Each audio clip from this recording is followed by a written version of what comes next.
Good morning. Today is Tuesday, October 6th, 2020.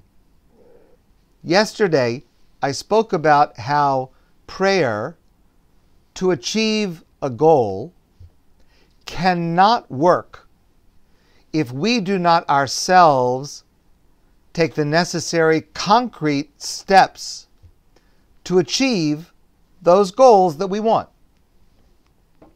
Now, of course, that only applies in those situations where there are concrete steps that we can take, as we discussed yesterday.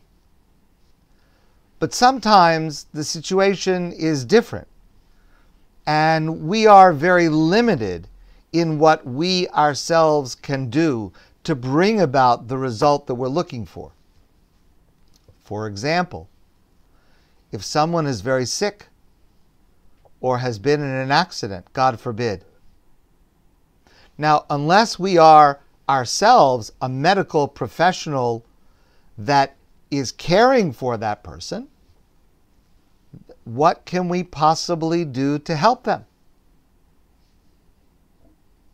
Even here, before COVID, there were a number of things that we could do.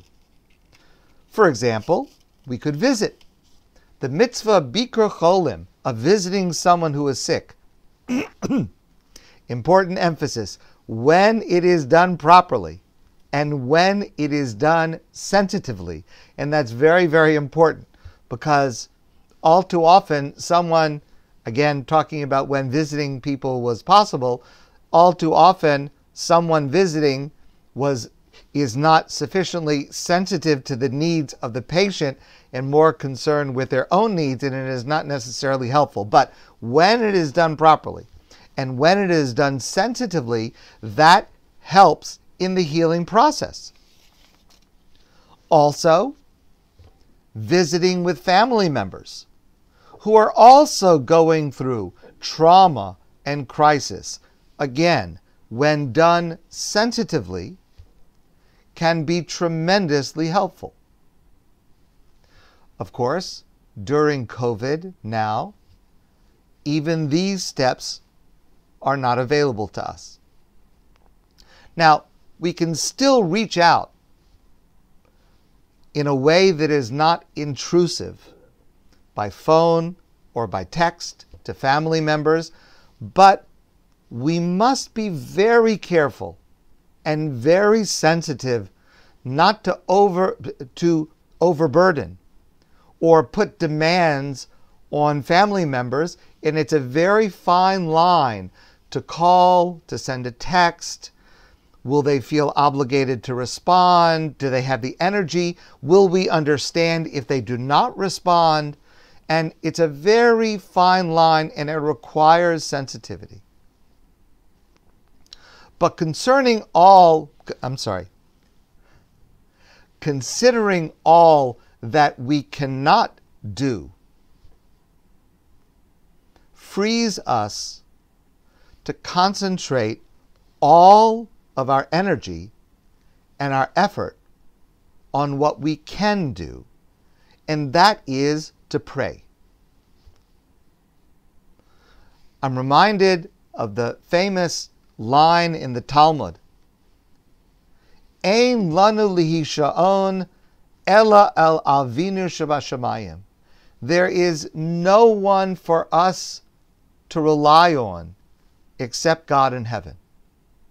When there is nothing else for us to do, it is only to God that we can turn. There is nothing else for us.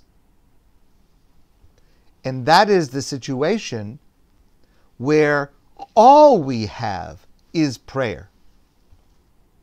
And in this situation, prayer alone can achieve miracles. Another famous quote from the Talmud. Obviously, there are no guarantees about prayer, as there are no guarantees for anything in life. But the Talmud famously says, Afilu cherev chada muneches al tzavaro shel adam. Even if there should be, God forbid, a sharp sword on the neck of a person about, God forbid, to take that person's life with no possible defense visible. Al yimna atzmo min arachim. Do not hold for asking for mercy. Do not hold from prayer, because even under the most dire circumstances, even under the most hopeless circumstances, prayer has the potential to turn things around, to create a solution where none was visible. So allow me to share with you an amazing story that I just read. I will confess to you that I do not understand it completely, but it is a true story. It's a story that is told by Binyamin Schachter. Binyamin Schachter is the son of Rabbi Herschel Schachter. Rabbi Herschel Schachter, may he live and be well, is a Rosh Yeshiva, a head of the yeshiva at Yeshiva University. He is one of the greatest halachic authorities of our generation. He is a person whose character is so sterling and refined. He expresses deep emotion and empathy and love for every Jew. And he has the most remarkable humility and honesty. I have the privilege to know him and to learn from him.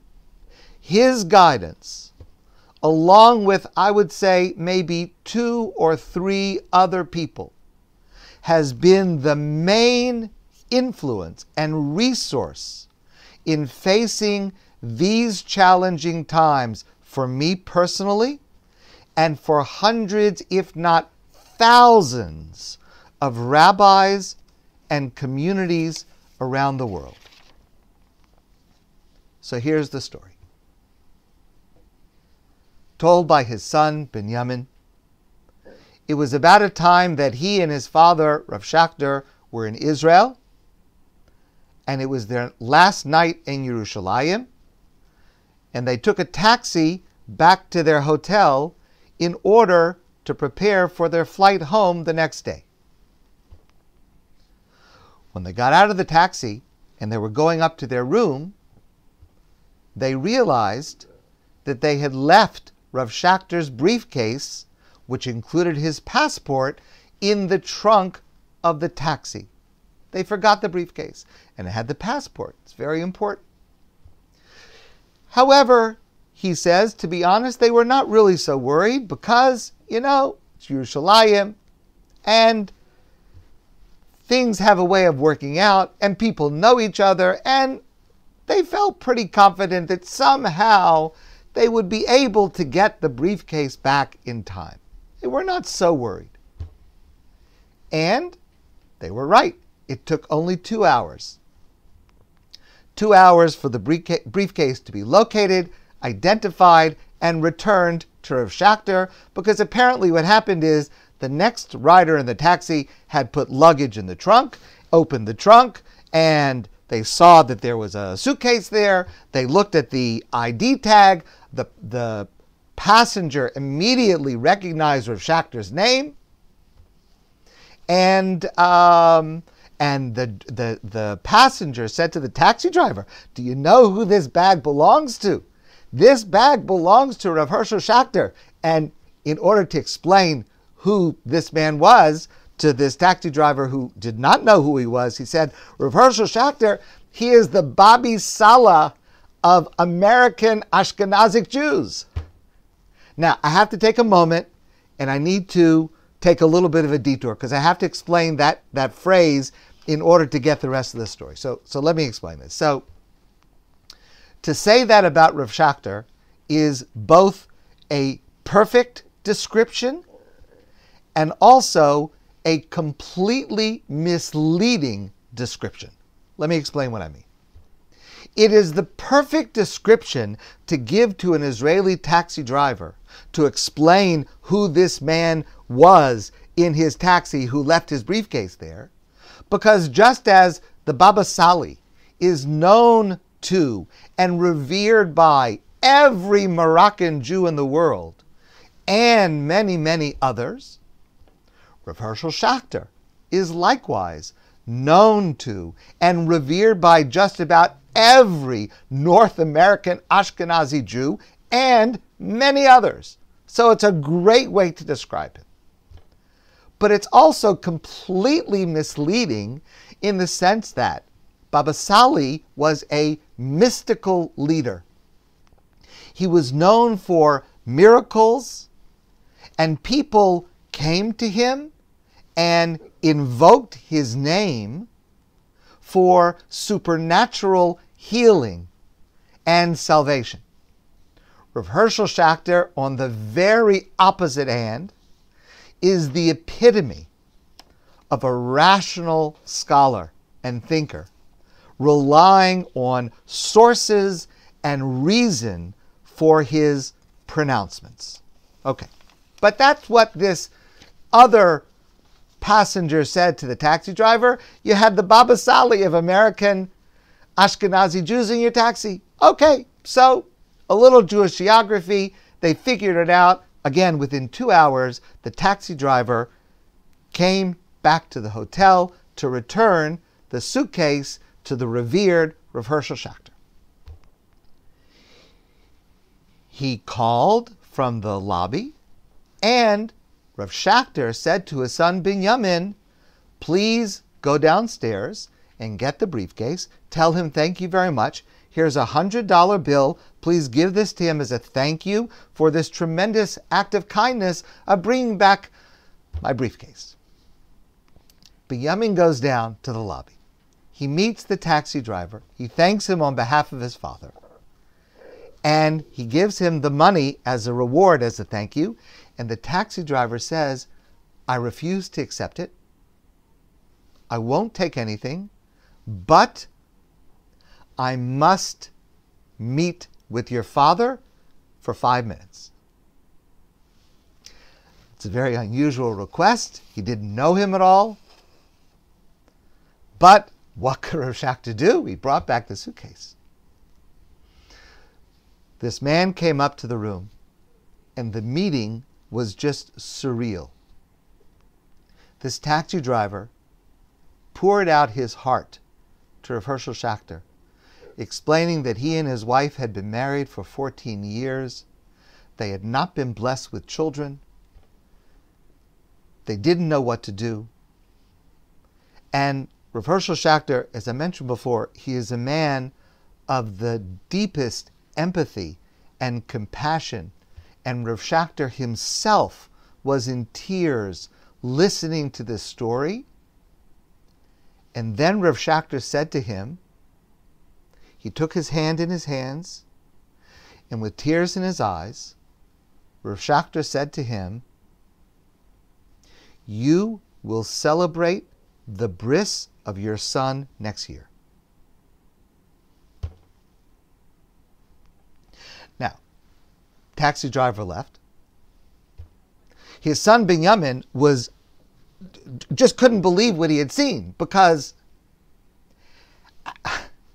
this is not who Rav Schachter is. How could his father make a promise like that when he had absolutely no way to keep that promise? It's not just not in character. He does not speak like that. And Binyamin, his son, had never heard his father say anything like that. He just wasn't that kind of Jew. So he asked his father,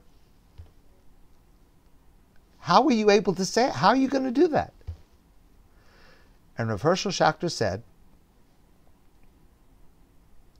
I'm going to pray for him. Now, they never exchanged any contact information with this driver. They did not know his name. And life went on. Rav Schachter and his son went back to New York. A year later, Rav Schachter and his family happened to be in Baltimore for Shabbos.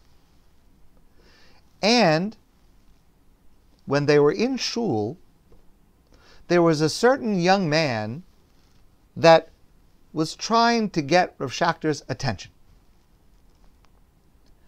And finally, he came over,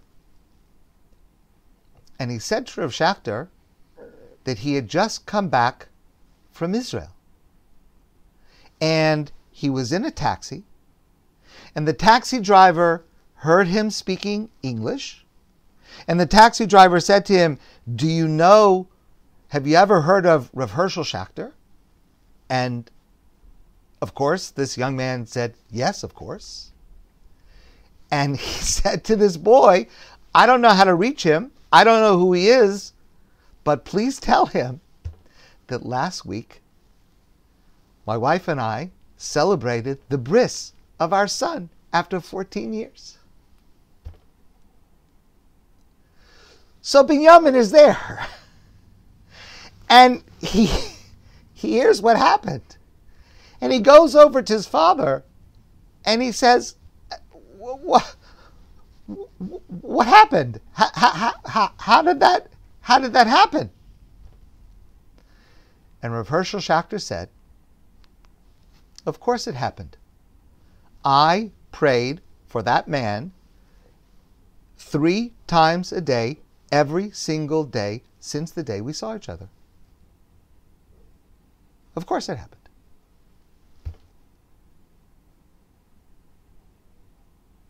Now, Binyamin finishes the story by saying the following.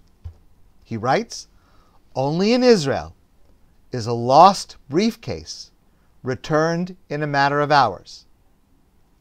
Only in Israel is a reward rejected and a blessing requested in its place. And only among the Jewish people could the belief of one and the love of another combine to create a miracle." That's what Binyamin says. What I say is, I still don't completely understand that story. But of this I am sure. When there is nothing else that we can do, prayer can achieve miracles. My friends, I want to wish you a great day, and I look forward to seeing all of you soon in person.